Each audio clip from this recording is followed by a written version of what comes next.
Salut les peintouilleurs, bienvenue dans cette nouvelle vidéo de peinture pendant laquelle je vais vous apprendre à peindre rapidement de la peau. L'objectif aujourd'hui c'est donc de vous montrer comment j'ai réalisé cette peau là très facilement. Vous allez le voir, on va juste faire des éclaircissements. Normalement vous me connaissez, je fais une base puis un ombrage, je reprends la base, je reprends les ombrages si nécessaire, j'éclaircis une fois, deux fois, parfois trois fois, etc. Là c'est pas du tout le délire, on va juste éclaircir et je vous propose de faire ça avec seulement 4 pots de peinture. Des peintures AK. Alors pour la première fois, c'est une demande que j'ai très régulièrement, je vais vous faire un petit kit sur la boutique Minisocle qui vous permettra de reproduire exactement ce que je vous montre pendant le tuto. Donc en l'occurrence, c'est ces 4 peintures là, je vais appeler ça je pense le mini set peau rapide ou un truc comme ça. Je vous mets le lien dans la description, comme ça vous pourrez retrouver ça très facilement sur la boutique Minisocle. En parlant de description, pensez bien à la lire s'il vous plaît, il y a plein d'infos utiles sur tout le matériel que j'utilise, notamment la poignée exclusive Minisocle, donc avec la pince amovible.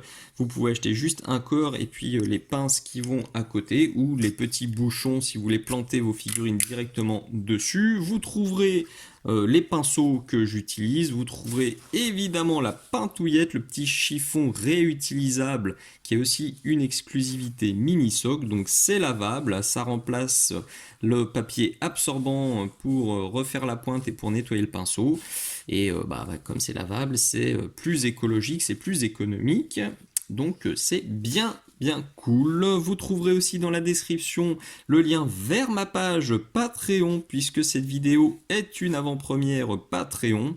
Tous mes abonnés ont pu la visionner pendant 6 mois avant que ça arrive sur YouTube. Vous trouverez aussi plein de façons de me filer un petit coup de main. Vous avez les boutiques affiliées, et puis si vous avez des rabios, des figurines qui ne vous servent pas, n'hésitez pas à me contacter, alors notamment des figurines Blood Bowl, j'en recherche très activement en ce moment, puisqu'on joue à Blitz Ball et à Dungeon Ball avec mon fiston, donc si vous en avez qui ne vous servent pas, eh ben, vous pouvez me contacter dans les commentaires, vous pouvez me contacter sur la boutique Minisocle, sur le Facebook Minisocle, sur l'Instagram Minisocle, il y a plein de façons d'entrer en contact avec moi. Comme on va faire que des éclaircissements aujourd'hui, vous vous doutez bien qu'on va bosser du plus foncé au plus clair. Et donc, on sort en premier le Black Red. Il est là sur ma palette. Alors celui-ci, on va pas mal le diluer. C'est cette étape qui est entre guillemets la plus délicate.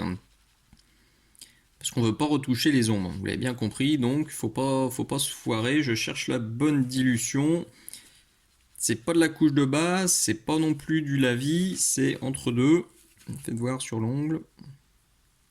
Voilà, c'est exactement ça. Vous le voyez quand je viens pousser ma peinture. Là, j'en ai beaucoup plus.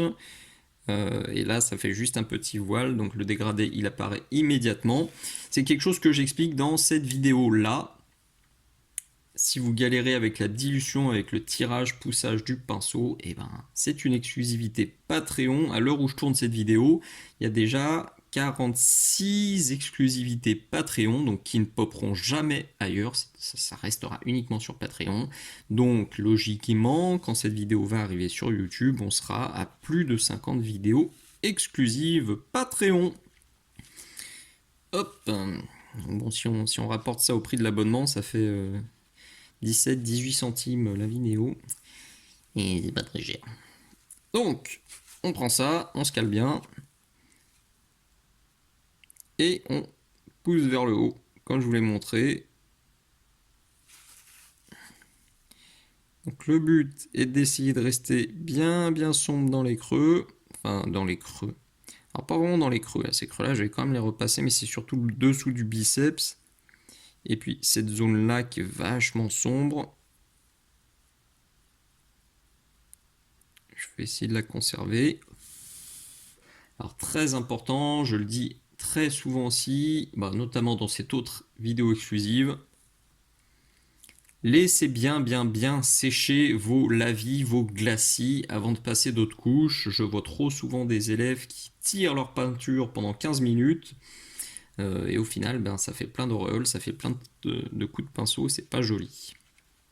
Donc là, le temps que je cause, ça a séché. Alors c'est encore vachement sombre, je peux me permettre de diluer un peu moins, je pense. Voilà, déjà le deuxième passage, ce sera mieux.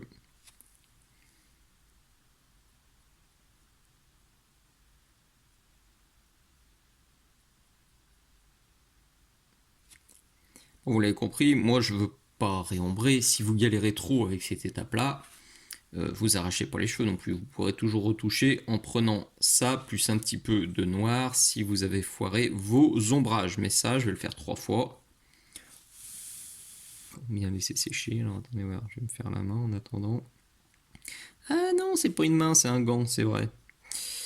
C'est une sorte de mitaine. Je fais couillonner. Hop. Donc ça c'est la mitaine. Et là je crois qu'il y a un petit bout de bras qui ressort. Non, ça c'est le bout du gant.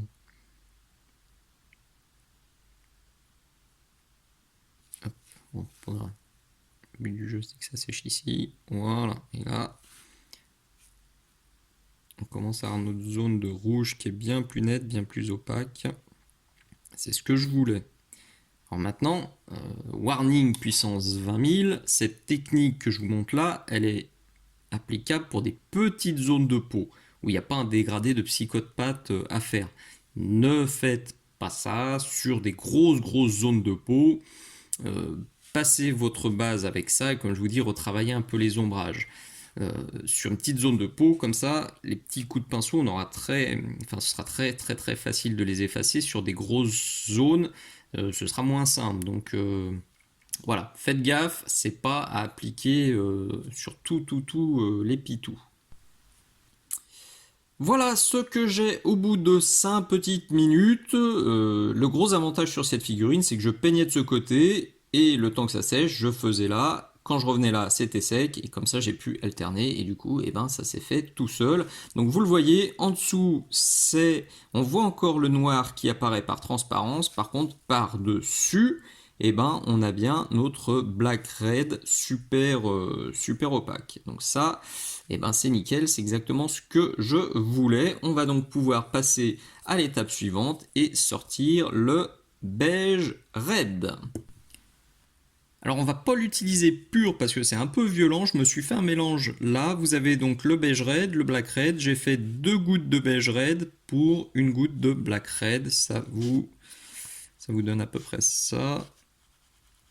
Hop, je vais le rediluer un peu, voilà. Et on va donc venir appliquer ça gentiment sur le haut. Alors comme tout à l'heure, soit vous passez des filtres que vous poussez vers le haut au fur et à mesure, soit vous faites du sketching. Donc ça c'est un truc que j'explique dans ce tuto là. Donc l'idée avec le sketching, ce serait de faire une grosse tache assez claire, enfin immédiatement avec votre mélange qui est là, voire directement avec le beige red, et puis après vous venez atténuer avec le black red. Ça permet de gagner du temps, puis ça permet d'avoir un effet punchy très vite, et puis souvent c'est plus, on a tendance à être moins timide avec le sketching. Parce qu'on va tout de suite vers des lumières très claires, très violentes.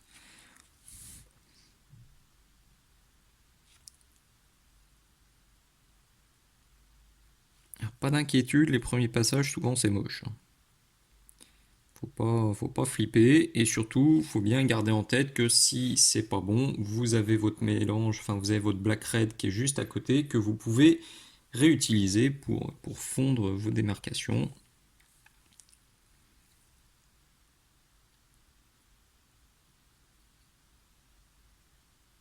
Donc là, le sens du pigment est très important. Le sens, enfin le poussage, là vous me voyez pousser la peinture et là je la ramène ici parce que je veux un maximum d'intensité ici. Et là je vais faire pareil. C'est à cette étape-là que vous allez avoir une idée plus précise de la couleur finale de votre peau. Donc si vous voulez quelque chose de plus clair que moi, poussez bien cette étape. Si vous voulez un truc plus foncé, ben poussez pas trop cette étape. Vous aurez une peau un peu plus amérindienne, un peu plus rouge.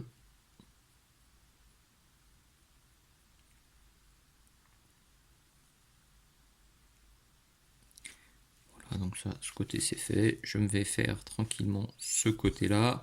L'objectif est d'atteindre donc le mélange bien pur sur les zones les plus éclairées, bien pur et puis bien opaque sur les zones qui chopent la lumière. Donc là, c'est une question d'aller-retour. Je vais lisser un peu, je vais rééclaircir, je vais lisser un peu. Et j'arrêterai quand je serai content. Si vous voulez avoir le même rendu que moi, vous devez avoir quelque chose comme ça. Qu'on va maintenant éclaircir avec du beige red pur. C'est exactement ce que j'ai fait ici. Donc au moins vous voyez bien la différence. Sur les doigts, j'y suis même allé un peu trop violent, je m'en rends compte maintenant. Donc je rééclaircirai un petit peu les muscles pour que ça tranche moins. En tout cas, on continue. Le déroulement est toujours le même, simplement au fur et à mesure des différentes étapes, on affine, on réduit surtout la zone d'application. Donc alors attention, hop là, je vais virer ce pot là, parce que là il faut bien se caler, il faut essayer d'être précis. Peut-être diluer un peu plus d'ailleurs. Alors.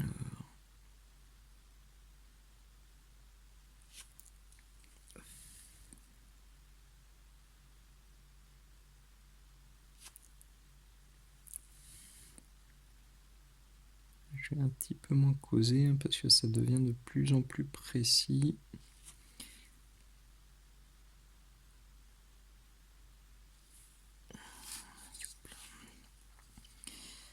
C'est pas facile. Comme tout à l'heure, pas de panique si le premier passage est moche. C'est normal.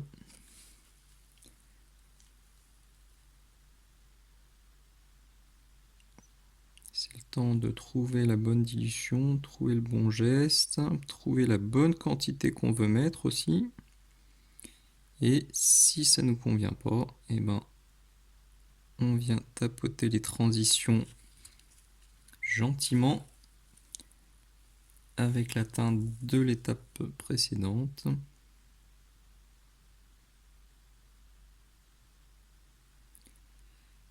C'est en faisant ça qu'on arrivera à la recette finale. Alors vous voyez que le gros intérêt de cette étape-là, c'est qu'elle va atténuer le côté tranche de jambon qu'on avait jusqu'à présent. On avait quand même une peau qui était très rosée. Et avec cette étape-là, eh ben, on est en train de lui redonner une teinte beaucoup plus beige. C'est pour ça que j'aime beaucoup ce beige red. C'est une teinte qui est très proche de la vraie peau.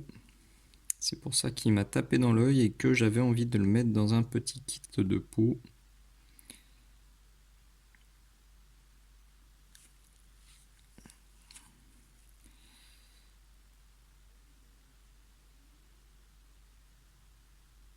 C'est pas simple, hein, je vous avoue, avec la caméra sous le pif, là, c'est typiquement le genre d'étape qui est compliqué à faire parce qu'il faut être précis.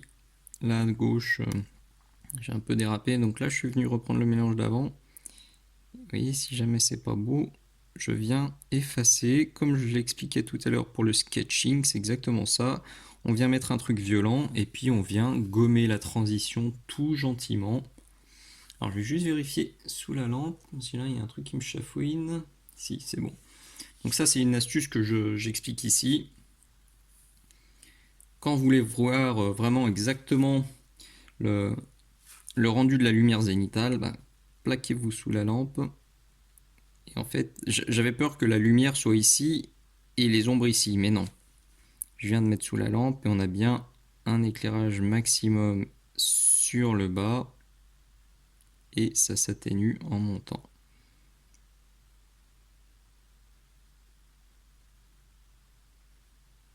Voilà, donc là je peux couper, de toute façon je vais juste refaire ça. Je vais devoir aussi m'attaquer à ce visage. Je l'ai commencé au milieu du casque. C'est super compliqué. J'ai tenté de faire un œil, je me suis arraché les miens de yeux. Donc je vais pas non plus faire un truc de dingue. De toute façon, c'est de la figurine de jeu et le but du jeu, c'est quand même de speeder. Ça commence à être tout à fait sympathique. C'est à cette étape que, si vous le souhaitez, vous pouvez rajouter quelques nuances dans votre peau, des nuances de violet, des nuances de bleu, des nuances de vert, des nuances de marron, etc., etc. Moi, sur son petit copain, j'ai rajouté du Skavenblinding. C'est totalement facultatif. Pour être tout à fait honnête, j'aurais parfaitement pu le rajouter en scrud. Je pense que ça va même pas se voir à la caméra, mais je veux être totalement transparent avec vous, donc je vous le dis. Je rajoute un petit peu de ça maintenant, mais vous voyez la consistance, c'est quasiment de l'eau de rinçage. Ça couvre très très très très peu, et voilà, si j'en ai pas mis sur son pote, là je veux quand même avoir une carnation assez homogène dans toute la team, et ça donne quand même un petit côté poussiéreux. Alors pourquoi je fais ça? Et ben parce que vous voyez, le socle c'est du Skavenblinding. J'en parle dans ce tuto là. Et je veux quand même faire un petit rappel avec cette couleur ultra diluée. Je vais pas en mettre de partout. C'est juste, vous voyez là par exemple, un petit peu ici, un petit peu là, peut-être un peu sur les doigts. Rien de dingo, ça va être un passage, peut-être deux si vraiment j'en veux beaucoup, mais pas bien plus, et je le redis, c'est parfaitement facultatif et à adapter en fonction de vos envies et puis en fonction de la figurine et de l'environnement dans laquelle elle évolue. Vous pouvez ensuite sortir le troisième pot, le Basic Skin Tone. Il est là sur la palette. Je vais le diluer un tout petit peu moins. Là, le but, c'est d'essayer de claquer des points de lumière un peu plus précis. Alors, je vais rester là-bas. Ça devient vraiment chaud de se caler avec la caméra. Puis, pas trop bouger.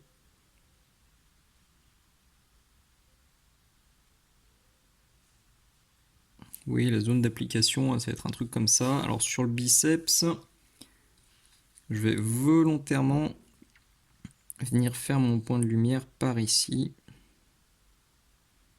Je le fais pas pile au-dessus. Je le dis souvent, si vous faites pile au-dessus, quand vous allez regarder votre figurine comme ça, vous aurez l'impression que vous n'avez rien fait. Pour voir l'éclaircissement, il faudra la pencher comme ça. Donc comme je la regarde d'ici, exactement comme vous et comme la caméra, et ben pour voir l'éclaircissement ultime, plutôt que de le faire en haut, je vais venir le décaler un tout petit peu ici. C'est pour ça que là aussi, j'ai décalé. J'aurais très bien pu faire l'éclaircissement ultime vraiment là, mais et ben plutôt que ça, je l'ai décalé vers l'avant. Et c'est ça qui va donner beaucoup de peps quand vous allez la prendre en face. Et puis, accessoirement, quand vous allez la prendre en photo. Et puis, quand les copains ou quand les juges vont la regarder, ça aura beaucoup plus d'impact que si vos éclaircissements ultimes, ils étaient en pur zénital, pile au-dessus de la figurine. Donc, vous voyez, ça va être un petit truc comme ça. Je viens tapotouiller pour faire des petits points. Et là, on voit immédiatement que j'ai bossé la surface. Alors, je peux parfaitement aussi étaler un petit peu plus ça, passer quelques glacis. À vous de moduler.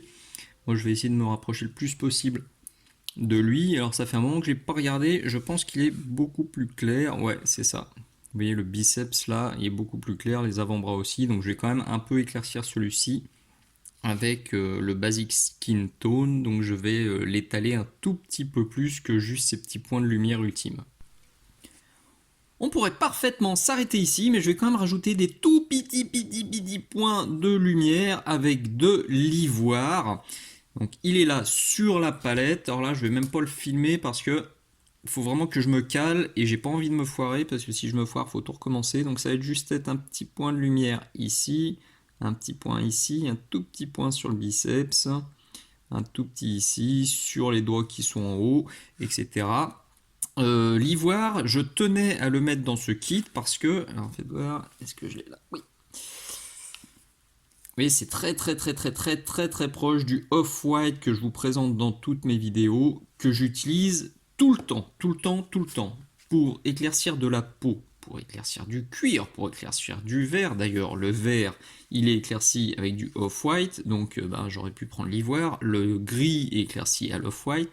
J'éclaircis tout avec de l'ivoire ou du off-white.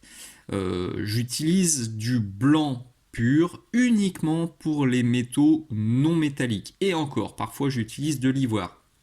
Faites très attention, ça aussi, c'est un des soucis que mes élèves ont très souvent. Ils me disent ouais, j'ai un résultat crayeux quand j'éclaircis, du coup j'ose pas éclaircir.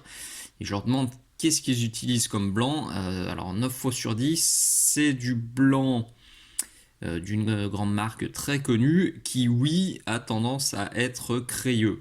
Avec le off-white ou avec ça, vous n'aurez jamais ces soucis-là. Gardez le blanc pur pour les métaux non métalliques. Pour tout le reste, je vous conseille d'utiliser un blanc cassé type ivoire. Donc je me fais ça gentiment et cette petite recette sera terminée. Et nous voilà au bout de ce nouveau tuto, je suis très satisfait, j'ai bien réussi à retrouver la teinte de peau que j'avais sur le premier, encore que là celui-ci est un peu plus clair, mais comme il y a beaucoup plus de zones de peau, ça me semble logique et ça me choque pas du tout, donc il n'y a plus qu'à finir le reste de la figurine. Voilà, j'espère que vous trouverez ça aussi accessible que moi. J'ai essayé de faire au plus simple, vous voyez, avec les 4 pots qui vont bien. Donc à retrouver dans le mini kit pot rapide DIM 69. Je le redis, vous n'êtes pas du tout obligé d'utiliser ça comme je voulais montrer. Moi j'ai fait du 100% éclaircissement parce que voilà, sur des petites zones ça s'y prêtait parfaitement. Maintenant, si vous voulez baser votre peau avec ça par exemple, passez un shade de peau type Rexland, type Guilliman, type Flesh, des trucs comme ça, vous le passez, vous venez retoucher vos ombres avec celui-là, vous repassez sur celui-là, puis l'ivoire, et vous aurez un résultat qui sera très convaincant. Derrière, rajoutez quelques nuances si vous en avez envie. Si c'est une peau féminine, d'ailleurs, je vous conseille de plutôt partir plus clair. Donc partir sur une base de celui-là plus celui-là, mettre votre shade, moins foncé, puis repartir sur votre mélange, monter là et monter encore plus clair, mettre des zones d'ivoire qui seront plus larges et surtout pour les peaux féminines, chargez moins sur les nuances, partez plus sur des nuances de rouge par exemple, mais les gris, les verts, les bleus, réservez plutôt ça aux peaux masculines. Alors j'entends là des peaux caucasiennes classiques, vraiment si c'est des peaux de bestioles ou de trucs comme ça, ouais, vous faites open bar, vous vous amusez, il y a moyen de faire, de partir dans tous les sens. D'ailleurs, si vous vous rappelez cette petite tête là que j'ai juste à proximité, il y a plusieurs peaux issues du kit qui m'ont servi aussi. Donc ces 4 teintes peuvent vous servir pour plein d'autres choses. En tout cas, j'espère que cette recette vous sera utile, j'espère que ça vous a plu. Si c'est le cas, pensez bien, s'il vous plaît, à vous abonner, pensez à liker toutes les vidéos que vous aimez, pensez à partager, pensez à en parler aux copains. N'hésitez pas à me rejoindre sur Patreon et pensez bien à lire la description de cette vidéo. Je le redis, il y a plein d'infos super utiles pour mieux peindre et pour me filer un petit coup de main si vous appréciez tout le contenu gratuit que je partage. Merci d'être allé jusqu'au bout. Je vous dis à très bientôt. Ciao, ciao.